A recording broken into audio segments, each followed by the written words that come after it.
الحمد لله رب العالمين الرحمن الرحيم مالك يوم الدين إياك نعبد وإياك نستعين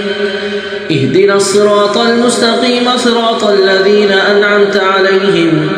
غير المغضوب عليهم ولا الضالين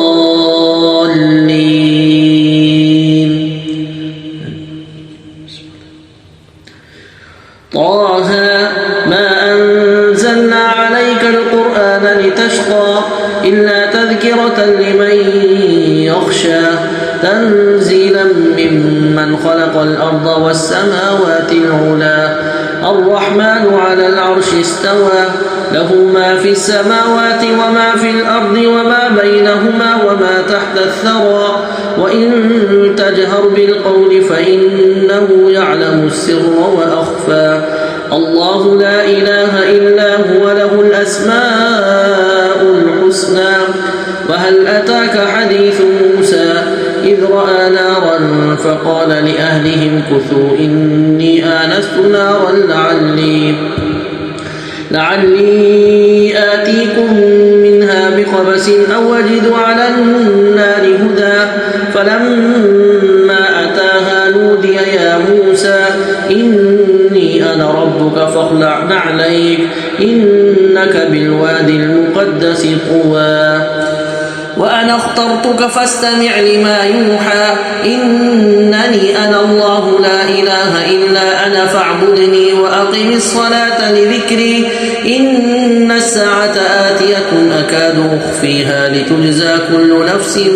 بما تسعى فلا يصدنك عنها من لا يؤمن بها واتبع هواه فتردى وما تلك بيمينك يا موسى قال هي عصاي أتوكأ عليها وأهش بها على غنمي ولي فيها مآرب أخرى قال ألقها يا موسى فألقاها فإذا هي حية تسعى قال خذها ولا تخف سنعيدها سيرتها الأولى واضمم يدك إلى جناحك تخرج بيضاء من غير سوء آية أخرى لنريك من آياتنا الكبرى اذهب إلى فرعون إنه طغى قال رب اشرح لي صدري ويسر لي أمري واحلل عقدة من لساني يفقه قولي واجعل لي وزيرا من أهلي هارون أخي اشدد به أزري وأشركه في أمري كي نسبحك كثيرا ونذكرك كثيرا إنك كنت بنا بصيرا قال قد أوتيت سؤلك يا موسى ولقد مننا عليك مرة أخرى إذ أوحينا إلى أمك ما يوحى أن اقذفيه في التابوت فاقذفيه في اليم فليلقه اليم بالساحل يأخذه عدو لي وعدو له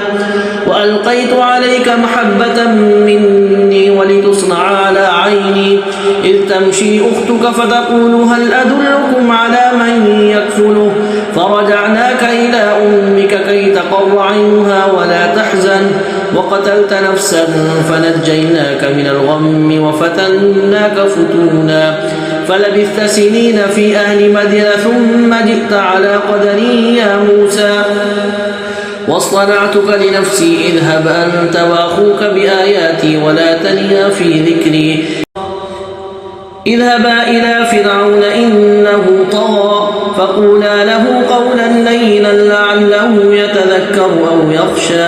قال ربنا إننا نخاف أن يفرط علينا أو أن يطغى قال لا تخافا إنني معكما أسمع وأرى فأتياه فقولا إنا رسول ربك فأرسل معنا بني إسرائيل ولا تعذبهم قد جئناك بآية من ربك والسلام على من اتبع الهدى إنا قد أوحي إلينا أن العذاب على من كذب وتولى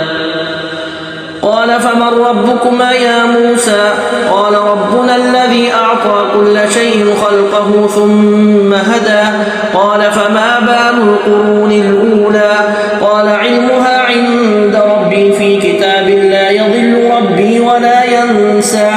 الذي جعل لكم الأرض مهدا وسلك لكم فيها سبلا وأنزل من السماء ماء فأخرجنا به أزواجا من نبات